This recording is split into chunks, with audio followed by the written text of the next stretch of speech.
तो आज हम फर्स्ट ईयर इंग्लिश में जो है वो प्रैक्टिकल सेंटर का कॉम्प्रिहेंसिव जो है सॉल्व कर रहे हैं। अच्छा, जो आपको ये कॉम्प्रिहेंसिव आपको जो कंपाइल्ड फॉर्म में मिलता है ना, उसमें बहुत ज़्यादा सवाल होते हैं, क्योंकि उसमें ना मल्टीपल पेपर्स को ऐड करके दिया जाता है और करके। ये जो है ना वो फर्स्ट ईयर गर्ल्स का पेपर है। 4 पेपर बनता है पीसी के अंदर, एक ही बच्चों का 4 पेपर बनता है। फर्स्ट ईयर गर्ल्स इंटरनल अलग होता है, फर्स्ट ईयर बॉयज़ इंटरनल अलग होता है, फिर बाहर से जो बच्चे आते हैं उनके फर्स्ट ईयर गर्ल्स का अलग होता है और फर्स्ट ईयर बॉयज़ का अलग होता है। तो 4 तरह के पेपर आपको मिल सकते हैं इसके। ये फर्स्ट ईयर गर्ल्स का इंटरनल पेपर है, जो अंदर के बच्चे हैं ना वो जो देते हैं। बाहर आउटसाइडर वालों को अलग पेपर दिया जाता है। तो ये अलग अलग पेपर, तो 4 पेपर होते हैं। इसलिए अक्सर बच्चे कन्फ्यूज़ होते हैं कि सर हमारा पेपर तो ये नहीं है। तो हो सकता है कि बॉयज़ कहें कि सर हमारा तो ये नहीं आया था, क्योंकि ये फर्स्ट ईयर गर्ल्स का, ठीक है। और जो कंपाइल होके आता है ना पूरा, जो फोटो स्टेट शॉप पर मिलता है, वो चारों को मिक्स कर देते हैं, तभी बहुत सारे चॉइस मिल रहे होते हैं और करके। और बच्चे कहते हैं तो बड़ा आसान पेपर, इतना सारा चॉइस है, क्योंकि वो 4 पेपर मिक्स हुए होते हैं उसके अंदर। इसमें इतने चॉइस नहीं मिलेंगे आपको, ठीक है।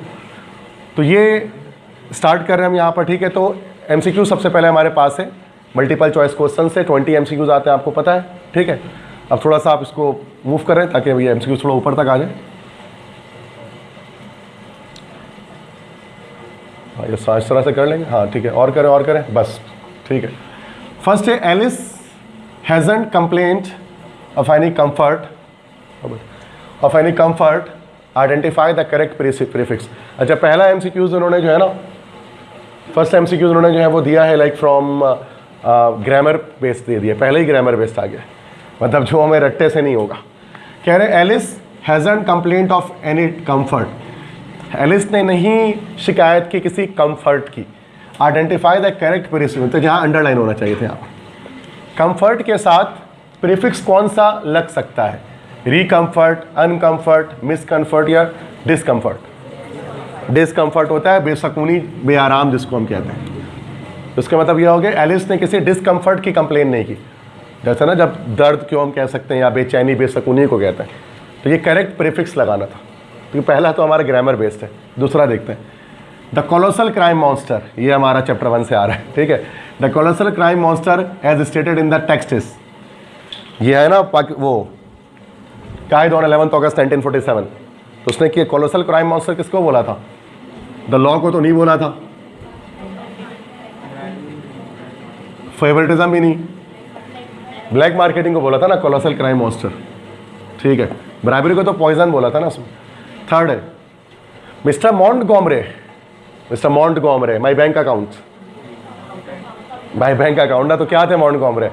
अकाउंटेंट थे। ये तो बहुत पहले पढ़ा था हमने भाई अकाउंट, ठीक है। ह्यूमरस स्टोरी सबसे पहले ये पढ़ाया था, पहला या दूसरा था, नेकलेस के बाद पढ़ाया था, ये याद है ना। नेक्स्ट है द राइटर स्टीफन लीकॉक, ये माई बैंक अकाउंट के राइटर है ना, अमेरिकन राइटर है। Visited the bank dash for the first time, पहली बार वो गए थे तो वो बड़े खौफजदा हो गए थे वहाँ जाकर। नेक्स्ट है MCQ नंबर 5 है ये, you must be very particular about neatness and avoid taking food which is, grammar based है, ये किसी चैप्टर से नहीं आया है, ग्रामर बेस्ड है। तो विच इज़ अनहाइजेनिक, हाँ ये प्रीफिक्स वाला दोबारा से पूछा उन्होंने। तो अनहाइजेनिक फूड होता है ना जो हफ्ज़ाने सेहत के असूलों के मुताबिक ना हो, मतलब ख़राब हो या जरासीम वाला हो।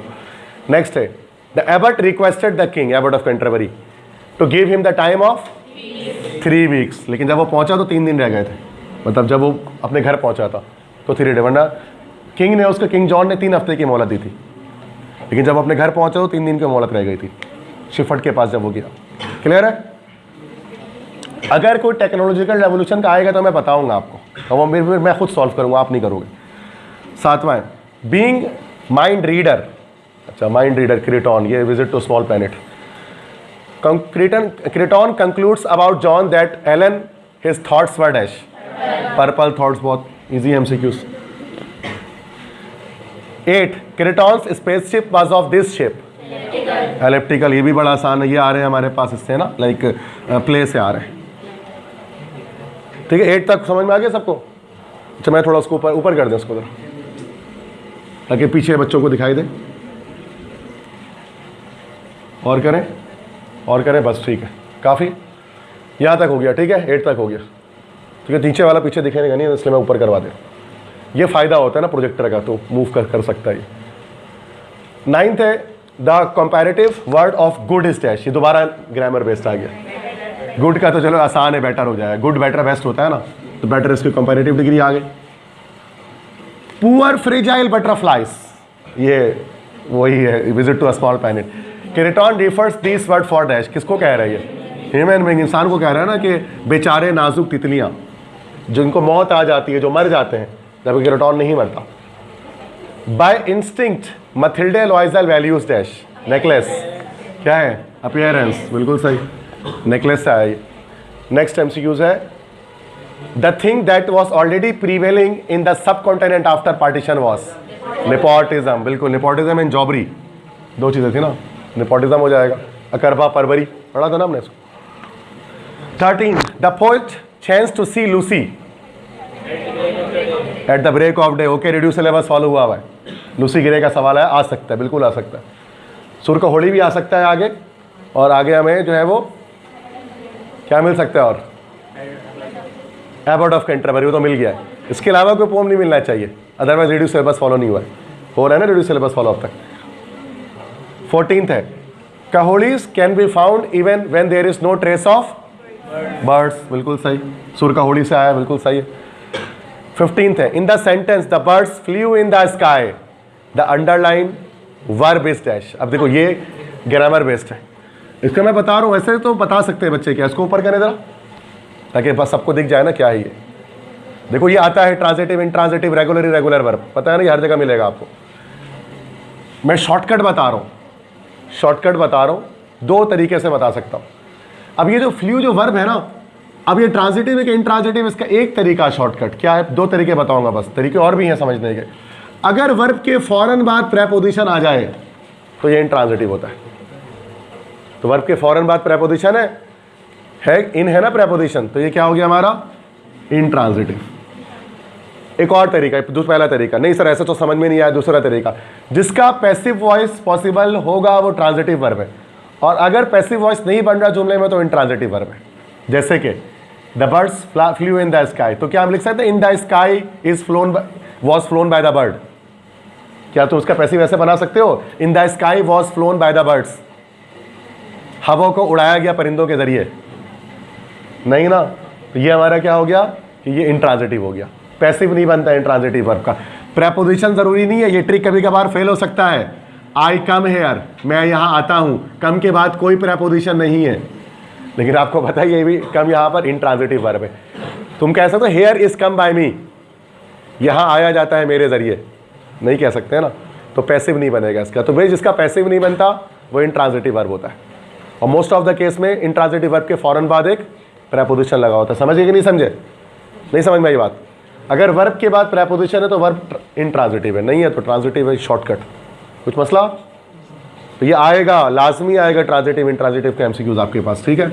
आप देखो 10 उठाओ, हर साल आया होगा, तो पर घर पे पढ़ने की जरूरत नहीं, यहीं समझ जाओ, डायरेक्ट पेपर में अब करना जो तरीका मैंने बता दिया, घर पे नहीं पढ़ना इसको जाके। Next 16th, from ladies sorry Lucy's, Lucy है तो समझ में नहीं आ रहा था, थोड़ा ब्लर है, लूसी ग्रे से आया। From Lucy's home the wooden bridge was at the distance of 1 furlong, a furlong, ठीक है बिल्कुल। Through transposition the winter felt himself, writer sorry winter तो ब्लर बहुत है, द राइटर फेल्ट हिमसेल्फ, ये है once more to the lake. तो जो क्या लगा था उसको, राइटर ने क्या फील किया था? राइटर ने खुद को क्या फील किया था? खुद को तो फील किया था कि वो अपना वालिद है। He his father and son, his father and his son, reacting his, reaching his end, ये तो नहीं है। रिटर्न टू चाइल्डिशनेस,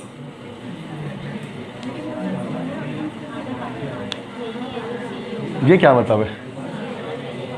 कह रहे हैं कि थ्रो द सेम, जो ट्रांसपोजिशन मतलब फलसफा, फिलॉसफी या मफरूज़ा, क्योंकि उसी मफरूज़े से राइटर ने खुद को महसूस किया। वो तो ये लाइन थी ना कि ही माई सन एंड आई माई फादर, मतलब वो है ना कि वो जो है मेरा बेटा वो मैं हूँ और मैं जो है वो अपना वालिद हूँ। यही था ना ये लाइन कि मुझे ऐसा लग रहा था कि मेरा बेटा जो है वो मैं हूँ और मैं जो खुद अपना वालिद हूँ। तो क्या हो गया इसमें आंसर? ही कॉमा है, he comma his son and his father and son, वो खुद, अपना वालिद और बेटा। नहीं, ये तो नहीं है, अब तो बच गया ये। His father and his sun, writer ने फील किया खुद को अपना बाप और अपना बेटा। नहीं, यही सही है भाई, मेरे लिहाज से सही है। रिटर्न टू चाइल्डिशनेस, कि उसको फील ऐसा हुआ कि वो बचपने में वापस लौट गया, तो उसको लगा उसका बचपन दोबारा आ गया। तो कि बाकी तो सेंस नहीं क्लियर हो रहा मुझे, तो सही है। मुझे तो मेरे जो न्यू एमसीक्यूज है, कभी ज़िंदगी में नहीं सुना होगा आपने, ये नया एमसीक्यूज है, बुक से आउट है, तो मेरे लिहाज से शायद ये क्लियर है। तो ये हो गया हमारा रिटर्न टू चाइल्डिशनेस, कि उसका ऐसा लगा जैसे वो बचपने में लौट गया। तो पीसी वाले एक ना एक एमसीक्यूज ऐसा डालते हैं जिसमें थोड़ा सा कंफ्यूज हो जाए बच्चा, बाकी इतना नहीं होता, एक में जैसे इसमें हो रहा है। नेक्स्ट है, of all our luggage mine is the dash, फिर ग्रामर। तमाम सारे लगेज में मेरा जो लगेज है वो क्या है, सबसे कंपेयर कर रहे हो तो हैवीएस्ट, सुपरलेटिव डिग्री। 19th है, I am sure you are teasing us and this is all some kind of publicity stunt to Crichton the speech is delivered. Okay, मुझे यकीन है कि तुम हमें तंग कर रहे हो और ये सब किसी किस्म का पब्लिसिटी स्टंट है। तो क्रिटॉन को ये अल्फाज किसने बोले थे, जनरल पावर्स ने बोले थे, सही है। हाँ, पावर्स का ही कहना था, सही कह रहा हूँ। ये स्पीकर का पूछने ना कि कौन है speaker of the dialogue. Last है, David can speak 3 languages, here the modal verb can show, दोबारा ग्रामर। मॉडल वर्ब कौन सा, कैन यहाँ पर क्या शो करेगा, डेविड 3 ज़बानें बोल सकता है, एबिलिटी को शो कर रहा है, मॉडल ऑफ एबिलिटी है ना ये। तो मेजोरिटी ग्रामर के तो बहुत डाल दिए, इतने नहीं होता है, ज़्यादा डाला है उन्होंने, ठीक है।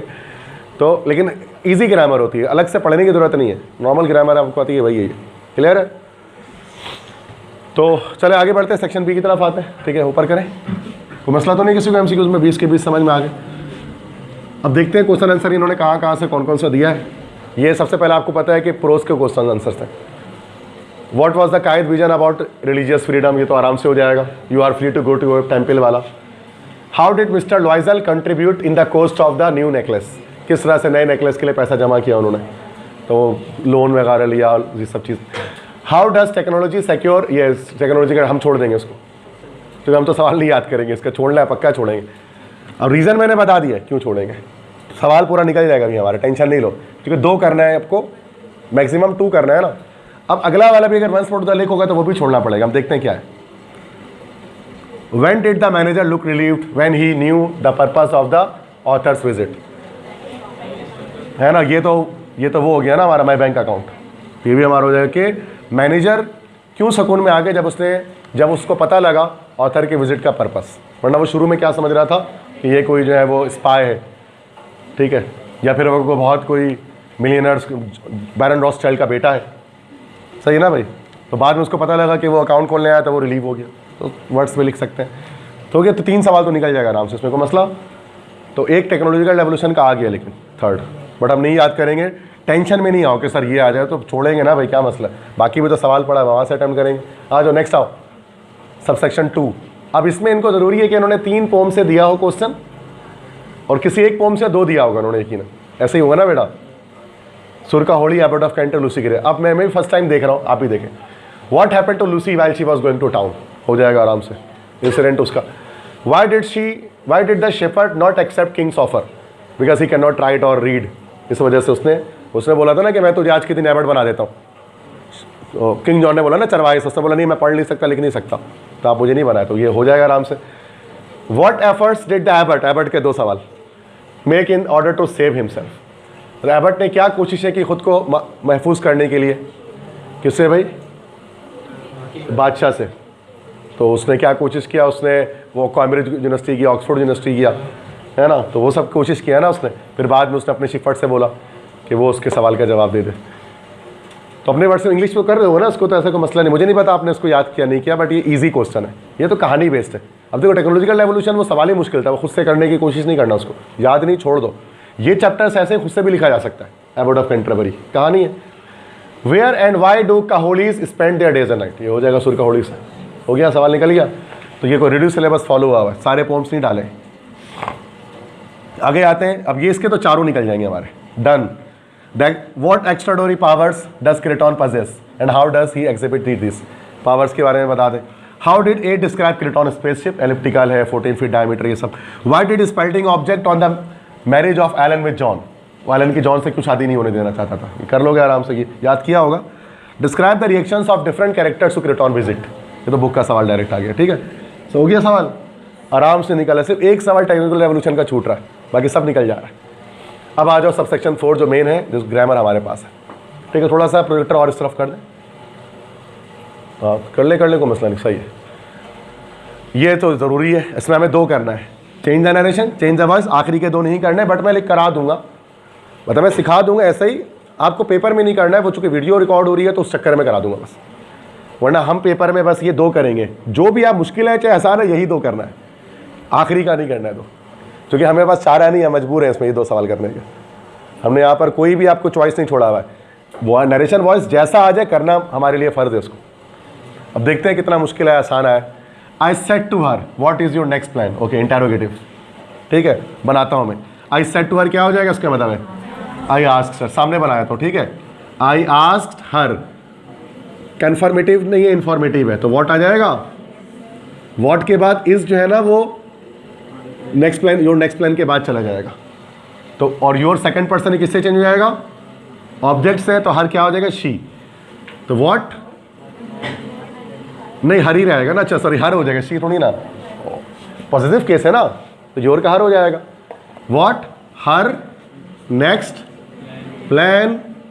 अब क्या है यहाँ पर, इज है ना, पास्ट हो जाएगा, तो क्या हो जाएगा, वॉज और फुल स्टॉप. क्लियर है, आसान है. सेकंड देखते हैं. और ये गलत आना नहीं चाहिए इसमें, वरना ये ब्लड प्रेशर हाई करने वाली बात हो जाएगी अगर ये नहीं बनेगा तो. चूँकि फिर हमारे नंबर पक्का कट जाएंगे, क्योंकि हमें ये नहीं करना, हमें यही 2 करना है, और गलती की कोई गुंजाइश नहीं है वॉइस और नरेशन में, और चॉइस भी नहीं है, सारे करने. ठीक है. He said to me please accept my request. Okay, imperative. Please तो कट जाएगा, हिज प्लीज आ गया तो उसके मतलब रिक्वेस्टेड, तो क्या हो जाएगा, ही रिक्वेस्टेड मी. टू आएगा, प्लीज कट गया, accept my, my first person कहा, ही, हिज हो जाएगा, टू एक्सेप्ट हिज रिक्वेस्ट. वो मसला हो गया. तीसरा देखते हैं भाई. She said what a fine dress it is, exclamatory. Sir exclamation दिखा, शेड चेंज हो जाएगा किसमें, एक्सक्लेम विथ वंडर या सरप्राइज या एस्टोनिशमेंट, अमेजमेंट, कुछ भी. तो ही एक्सक्लेम्ड विथ वंडर या सरप्राइज, वंडर.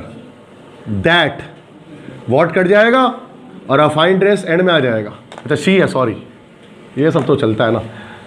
अब बताइए, तो खुद देख लोगे तुम यार, मैं तो मेन आगे की चीज़ें देख रहा हूँ. What a fine dress it is, तो it is a fine dress, तो इट वॉज हो जाएगा. दैट इट वॉज अ, ये सब सीखा हुआ है ना हमने, कोई नया नहीं है बेटा. ठीक है, नया होगा तो मैं खुद परेशान हो जाऊँगा आपसे पहले. D, my friend said have you seen the snowfall.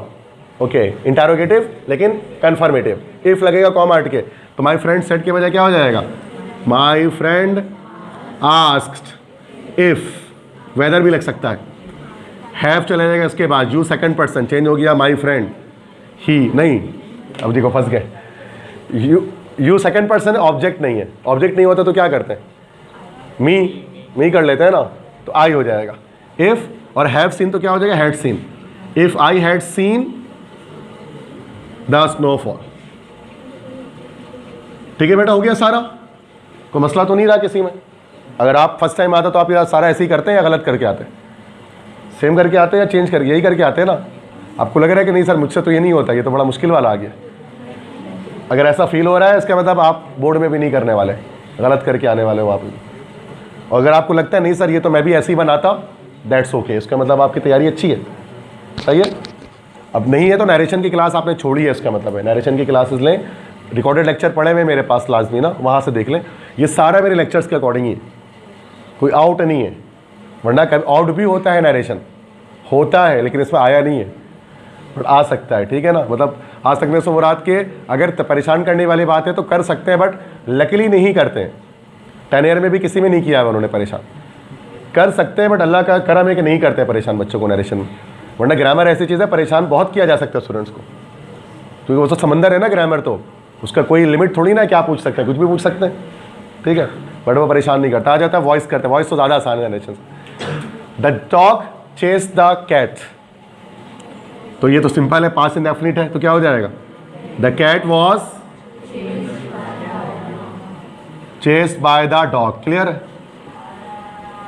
When will she buy a new car, when है ना तो व्हेन तो ऐसे ही रह जाएगा, व्हेन उसके बाद अ new car, when a new car, उसके बाद विल है तो सॉरी व्हेन विल होगा ना पहले, sorry when will a new car be, उसके बाद बाउट, बाय के थर्ड फॉर्म बाउट, बाय, तो हमने डब्ल्यू एच इंटरोगेटिव पढ़ा है ना भाई, डब्ल्यू एच इंटरोगेटिव।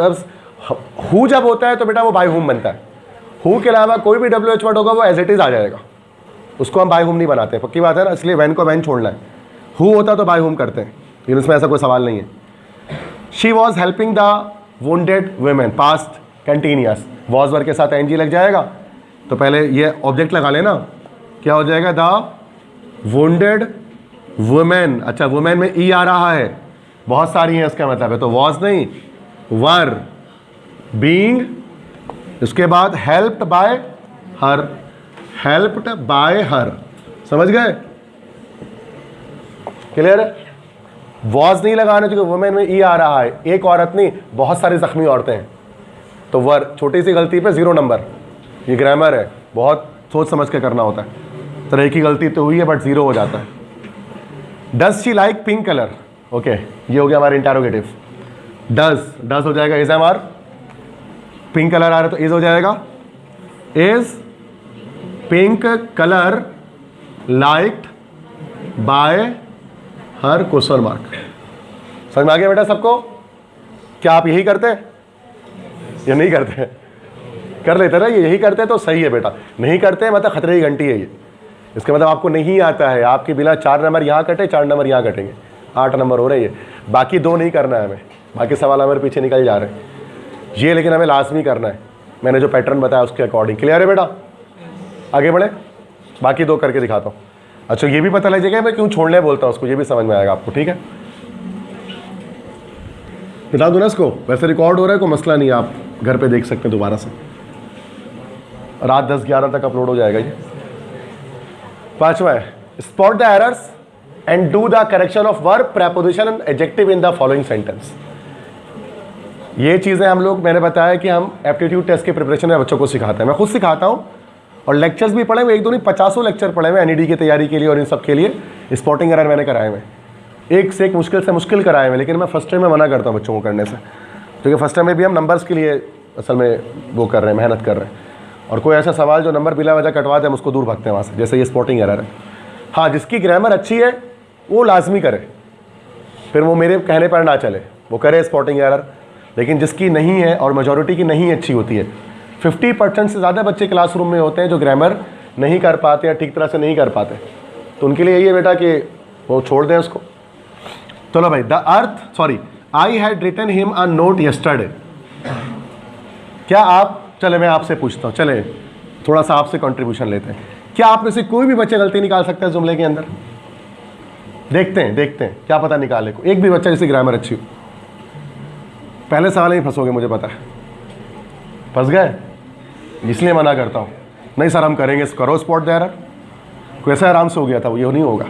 अब मैं बता रहा हूँ गलती क्या है, पास्ट परफेक्ट टेंस कभी भी अकेले इस्तेमाल नहीं होता जुमले में, पास्ट परफेक्ट टेंस हमेशा 2 एक्शंस को शो करता है, डॉक्टर के आने से पहले मरीज मर चुका था, the patient had died before the doctor केम, अगर एक ही पास्ट का एक्शन है ना बेटा तो वो पास्ट इंडेफिनिट में बनता है, पास्ट परफेक्ट में नहीं, तो ये आई हैड रिटन नहीं होना चाहिए था, ये होना चाहिए था I wrote him a note yesterday.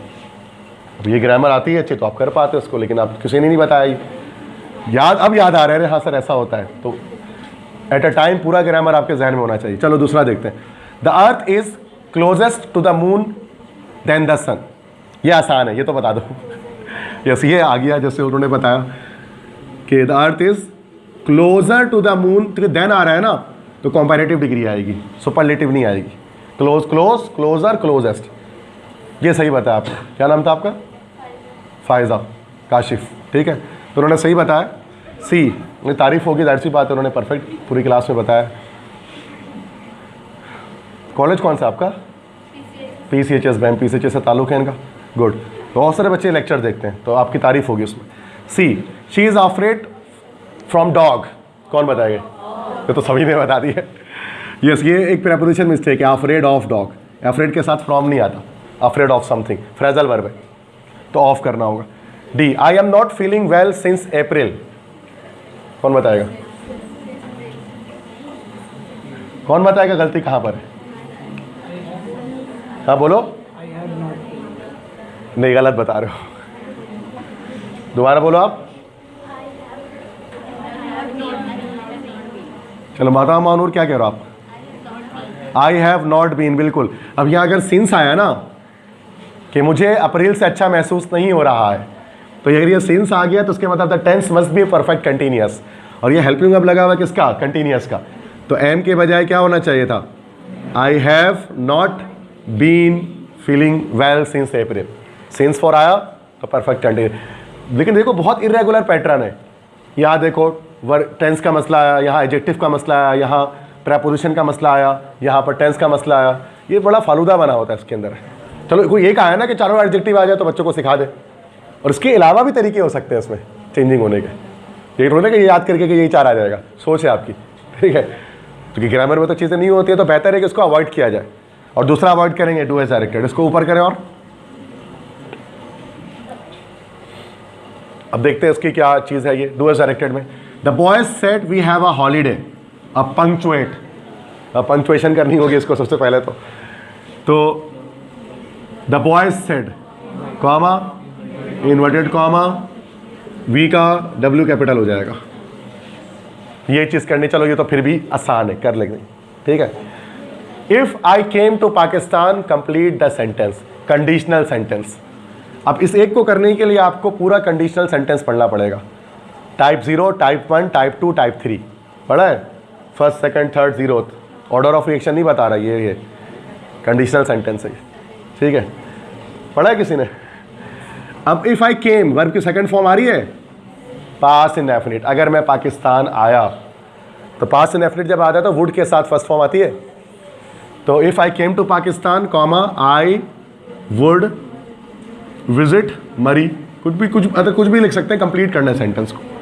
अगर मैं पाकिस्तान आया तो मैं मरी का विजिट करूँ, ठीक है, क्लियर है। तो ये वर्ब की सेकंड फॉर्म आई ना, पास्ट इंडेफिनिट के साथ वुड के साथ फर्स्ट फॉर्म लगती है, पता है ये सबको। इसको हम कौन सा कंडीशनल कहते हैं? This is second conditional. Type 2 याद है? टाइप 2, बट इसके लिए पूरा पढ़ना पड़ेगा बेटा, पूरा लेक्चर आपको लेना पड़ेगा। See, he is lazy, he is intelligent. Make a compound sentence. इसके लिए आपको पूरा टाइप ऑफ सेंटेंस और क्लाउज के बारे में पढ़ना पड़ेगा। सेंटेंस 3 तरह के होते हैं, simple sentence, compound sentence, complex sentence. पढ़ा है? कंपाउंड सेंटेंस क्या होता है? जो 2 सिंपल सेंटेंस के मिलने से बनता है। जैसे एक ये सेंटेंस है, ही इज लेजी, ये एक सिंपल सेंटेंस है सब्जेक्ट वर्ब ऑब्जेक्ट के साथ, और ये दूसरा सिंपल सेंटेंस है सब्जेक्ट वर्ब ऑब्जेक्ट के साथ। ये 2 सिंपल सेंटेंस है। अगर हम यहाँ से फुल स्टॉप हटा दें और दोनों को मिला दें, ये बन जाएगा कंपाउंड सेंटेंस। क्लियर है?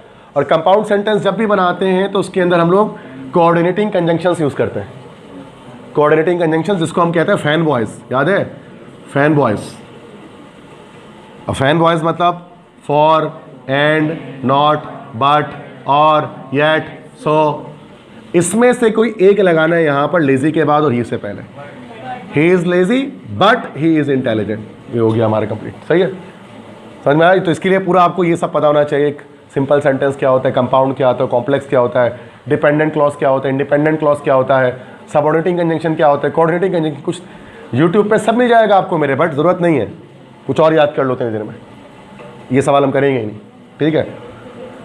ज़िंदगी में मौका मिला कॉन्सेप्ट बना लेना, अभी ज़रूरत नहीं है उसकी। They mix the soft white flour and the warm milk. Put the adverb slowly in the right place. Slowly लगाना है, कहाँ लगेगा?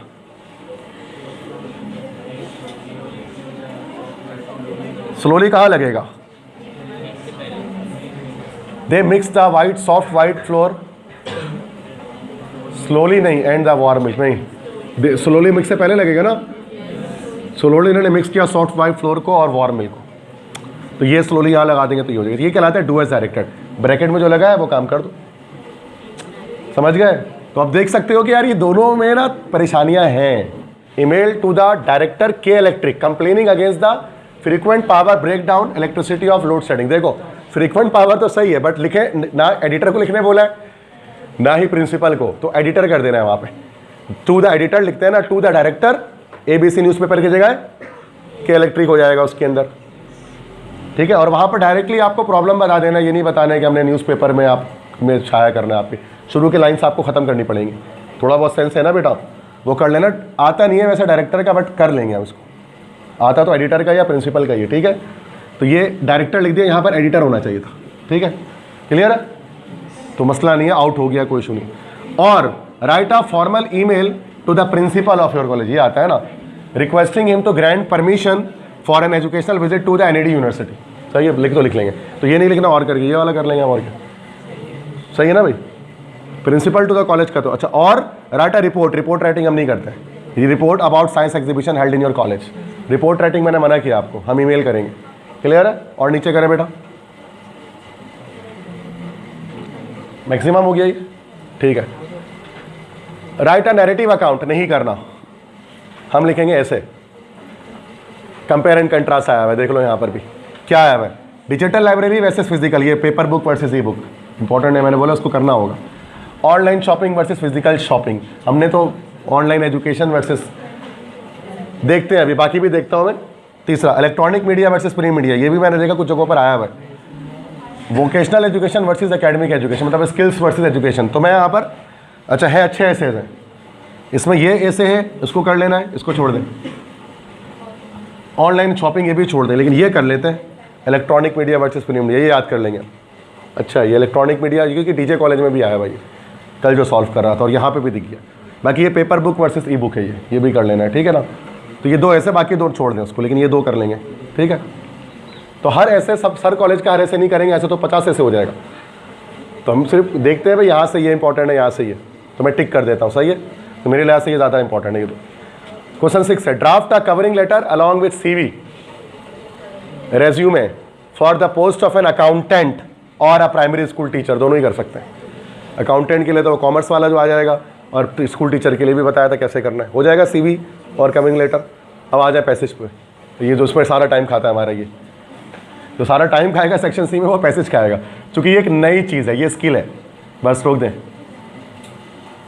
अब ये बेटा एक नई चीज़ है, पैसेज को घर से रट्टा मार के नहीं जा सकते आप, और ना ही इसकी तैयारी कराई जा सकती क्लासरूम में। ये डिपेंड करता है आपकी रीडिंग एबिलिटीज़ पर, आपकी राइटिंग एबिलिटीज़ पर, ठीक है बेटा। और ख़ास तौर पे अगर मुश्किल वर्ड्स वाले पैसेज आ गए तो वो तो जानलेवा है।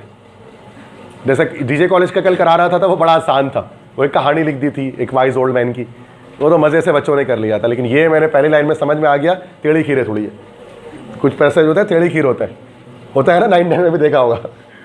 तो स्टार्ट करते हैं, स्लोली पढ़ना पड़ेगा। एडिटिंग मतलब एडिट करना किसी चीज़ को, editing is part of the redrafting process, मतलब किसी चीज़ को रीड्राफ्ट करना, दोबारा से किसी चीज़ को फॉर्मेट करना, रीफॉर्मेट करना, किसी भी अखबार के किसी आर्टिकल को या किसी किताब को, वो एडिटिंग कह रहे हैं।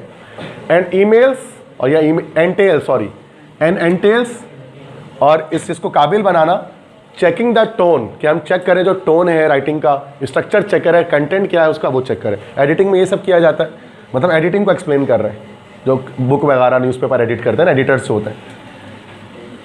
तो एंड कंटेंट अच्छा ऑफ है शायद, थोड़ा सा इधर कर दें, फिर इसको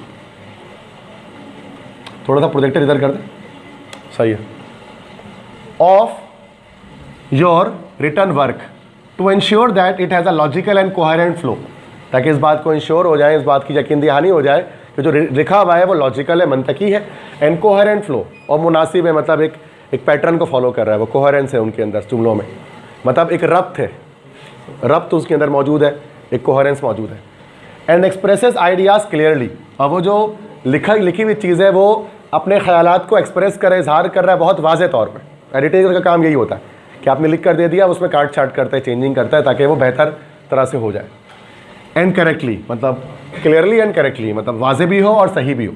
after you have written a complete draft of your written work, जब आप लिख लेते हैं कंप्लीट ड्राफ्ट अपने रिटर्न वर्क का, ड्राफ्ट मतलब एक फर्स्ट टाइम जो लिखा जाता है उसको ड्राफ्ट कहते हैं, जब वो तैयार कर लेते हैं, यू नीड टू रिव्यू, आपको रिव्यू करना पड़ता है लिखी हुई चीज़ को। Editing focuses on sentence level concerns, editing focus करती है सेंटेंस लेवल कंसर्न्स पर। थिंग्स लाइक ग्रामर, जैसे कि ग्रामर चेक करते हैं, पंक्चुएशन चेक करते हैं, उसमें सेंटेंस क्लैरिटी, कि सेंटेंस में कितना वाज़ी चीज़ें लिखी गई हैं, स्पेलिंग, स्पेलिंग तो गलत नहीं है, एंड साइटेशन। साइटेशन का मतलब होता है रेफरेंसेस, कि जो कुछ लिखा गया है अगर किसी किताब से हवाला दिया गया है तो फुट नोट में उसका देखा होता है, लिखा होता है कि ये इस किताब से ली गई है, साइटेशन उसको हम कहते हैं। तो ये सब चीज़ें एक बुक में या फिर आर्टिकल में होना ज़रूरी है। तो एडिटिंग को एक्सप्लेन कर रहे थे बेटा, समझ में आ रही बात? तो ये कोई कहानी नहीं है, तो इस तरह के जो पैसेजेस होते हैं ना, थोड़ा सुकून से पढ़ना चाहिए उसको। अब आते हैं, कभी भी सवाल पढ़ के इस पर नहीं जाना है, तरीका मैं सिखा रहा हूँ। देखो मैं कैसे पैसेज सॉल्व करूँ, आपको ऐसे ही करना है। पहले थॉरोली आपको रीड करना है पैसेज को, फिर सवाल पे आना है। हमारे बच्चा उल्टा करता है, पहले सवाल पढ़ते फिर ढूंढते ऊपर जाके। आसान वाला तो हो जाएगा, मुश्किल पैसेज में आप ना फंस के रह जाओगे आप, कि सवाल पढ़ के जवाब ढूंढने जाएंगे तो नहीं होगा ये। क्लियर? तो पहला कह रहे हैं explain the editing step. Editing के स्टेप्स को क्या करें आप, उसको एक्सप्लेन करें एडिटिंग स्टेप्स को।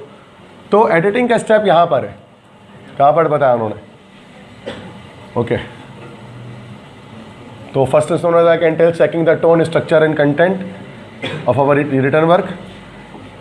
अच्छा, अभी हम इस A1 को छोड़ेंगे अभी, चूँकि इसमें ना क्या पता ओवरलैप कर रहा हो दो सवाल, कभी कभार ऐसा हो जाता है, क्योंकि इसमें पूरे कंप्लीट ही एडिटिंग का स्टेप ही है, बट पूरा कभी नहीं लिखना है, ठीक है ना? तो उसको छोड़ दो फिलहाल ना 1 को। 2 पे आते हैं।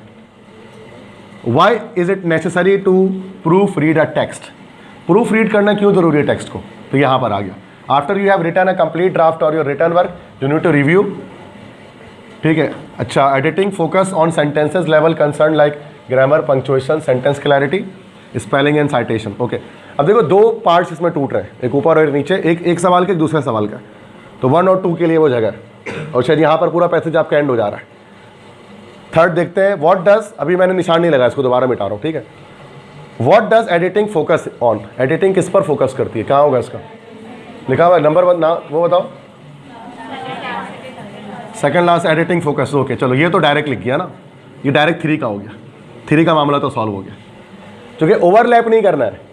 पता लगा इसमें आपने आखिरी लिख दिया, दोबारा आखिरी बार लिखना पड़ जाएगा, तो हमेशा अलग अलग लिखेंगे। फोर्थ, अच्छा फोर्थ जो क्वेश्चन है वो क्या, give meaning of the following word. अब ये सबसे बड़ा मसला है ये सवाल, ये दोनों तो हो जाएगा, ये नहीं होगा।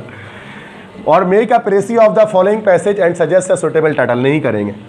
प्रेसी नहीं करनी है, प्रेसी कहते हैं समरी को, you don't have to write precis. अच्छा बस सर ये तो बड़ा आसान है, एक लाइन ये लिख लेते हैं, एक लाइन ये लिख लेते हैं, एक लाइन ये लिख लेते हैं, ये वाला हो गया, प्रेसी हो गया। ये बहुत गलत तरीका हमारे यहाँ जो बच्चे सीखते हैं ना समरी करना, शुरू का लाइन, बीच का लाइन, आखिरी का लाइन, कोई नंबर नहीं मिलता इसमें, 0 नंबर मिलेगा आपको, 00। समरी करना एक बहुत एक डिफ़िकल्ट टास्क है, और मैं किसी को इजाज़त नहीं दूंगा समरी लिखने की, क्योंकि आप में से कोई भी लिख नहीं पाएगा समरी। आपको लगता है ना थोड़ा सा यहाँ से ले लो, थोड़ा सा वहाँ से, समरी में ये सारी बातें होंगी, लेकिन 1/3 अगर ये 1 2 3 4 5 लाइन है ना, तो आप उसको, आपको यही सारी बातें 2 लाइन में करनी है, और वो सारी बात भी हो जाए और 2 लाइन में हो जाए, तो ये आसान नहीं है। ऐसा नहीं है सर 2 लाइन लिख देंगे बस सर शुरू का, इतना ही मज़ा आ जाए तो फिर सब यही नहीं कर ले। बात है, तो जो आपको लगता है ना समरी, वो समरी होता नहीं है, वो गलत बोला जाता है आपसे। समरी का पूरा एक तरीका है, ठीक है? तो कभी भी ऐसा समरी नहीं करनी है, समरी की तरफ देखना भी नहीं है, यही सवाल अटेम्प्ट करना है। अच्छा, give meaning of the following word, meanings लिख लें। एंटेल, कोहेरेंट, अच्छा होता है क्या है बेटा, ऐसे नहीं आता, ये वाला सवाल इस तरह से आता है कि write down the words which are having the similar meaning as written in the paragraph summary. यहाँ कुछ वर्ड्स लिखे होते हैं और कहते हैं इस जैसा मिलते जुलता वर्ड ऊपर से निकाल लो। ये बहुत खतरनाक चीज़ लिख दी उन्होंने यहाँ पर, कि ये वर्ड डायरेक्ट पैसेज से सवाल उठाकर लिख दिया और कहा जा रहा है कि इसका डायरेक्ट मीनिंग बताओ। अभी तो 1 लाख वर्ड इंग्लिश लैंग्वेज में, 1 लाख वर्ड थोड़ी ना याद करके जाएंगे हम। अब ये तो वर्ड तुक्का लगेगा इसमें हमारा। अब जैसे मैं देखता हूँ 4 वर्ड्स हैं, क्लैरिटी, क्लैरिटी तो चलो हो जाएगा, सफाई, क्लैरिटी को क्या बोल सकते, क्लीनलीनेस बोल सकते हैं। साइटेशन, अब ये नहीं पता, मुझे पता रेफरेंस। अब आप पहली बार सुन रहे होंगे साइटेशन के ये वर्ड, तो आप तो फंसे, ठीक है? ये सवाल आता ही नहीं है ऐसे पेपर में, ठीक है?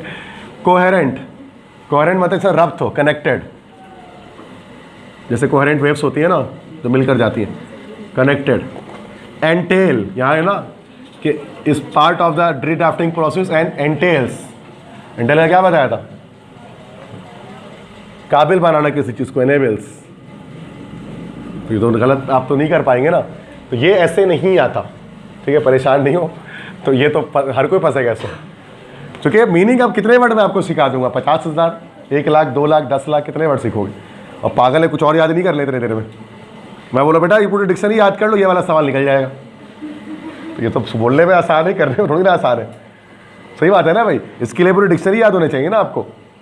वर्ड भी ऐसे नहीं कि एप्पल, बनाना, केक, टेबल, चेयर, पेन हो, ये तो अजीब अजीब वर्ड लिखे हुए। कोहेरेंट, एंटेल, तो जिसकी इंग्लिश बहुत अच्छी होगी, ओ लेवल्स वाला बच्चा वही कर पाएगा, मैट्रिक लेवल वाला तो बहुत मुश्किल है। खैर इसको मीनिंग्स लिखनी है सब पे। और उर्दू ने इंग्लिश टू इंग्लिश, ठीक है, उर्दू मीनिंग ही नहीं पता हो रही होगी, एंटेल, कोहेरेंट, साइटेशन, क्या है ये सब? तो ये सब इंग्लिश लोग बोलते ही नहीं है। सही बात है ना भाई। अब आ जाओ ऊपर के 2 सवाल में, इसको कैसे करेंगे? ये हमारा हट गया। अब एडिटिंग स्टेप्स क्या है? एडिटिंग स्टेप्स हैं और why is necessary to proofreading a text. Okay, editing is a part of the redrafting process and entails checking the tone, structure and content of our written work to ensure that it is a logical and coherent flow and expresses ideas clearly and correctly. Okay, सबसे पहले तो why it is necessary to proofread, second का हमारे पास बन जाएगा, ठीक है। कहाँ से बनेगा? इधर से, कहाँ गया? यहाँ से, कहीं से। our written work to ensure that, okay, यहाँ से, to ensure that it has a logical and coherent flow and expresses ideas clearly and correctly। ये हो गया हमारा why it is necessary to proofread a text, 2 का बन गया। अब ऊपर जो हमारे पास चीज़ बच गए ना, जो क्या लिखा हुआ है पहले का, एक्सप्लेन द एडिटिंग स्टेप। तो editing is a part of the redrafting process and entails checking the tone, structure and content of our written work. पहले का बन गया, समझ गए? तो कुछ पैसेज होते हैं ऐसे, तो अगर ऐसा आ जाएगा तो करना तो है, आपको पढ़ना पड़ेगा। इसको तरीका नहीं है कि मैं बोलो बेटा यही वाला पैसेज आएगा, प्रैक्टिस है। ये इंग्लिश अगर आपकी अच्छी है तो यू कैन डू, आप क्लियरली कर सकते हैं। तो मसला समझ गए? सारा पेपर कंप्लीट 100 मार्क्स का हो गया ये। तो बस ये चीज़ें हैं। तो इतना कोई है कि पेपर अच्छा था, मज़ेदार पेपर था, मतलब इतना हलवा भी नहीं था, इतना मुश्किल भी नहीं था। एक चैलेंजिंग पेपर था कि करने में मज़ा आया, ऐसा पेपर था, ठीक है। तो मसला तो नहीं है। और सबसे बड़ी बात, पैटर्न से आउट नहीं था, ये चीज़ पैटर्न से आउट हो गया, बाकी अदरवाइज सारी चीज़ें पैटर्न से। एडिटर की जगह डायरेक्टर को लिखने बोल दिया तो वो एक पैटर्न से आउट हुआ था हल्का सा।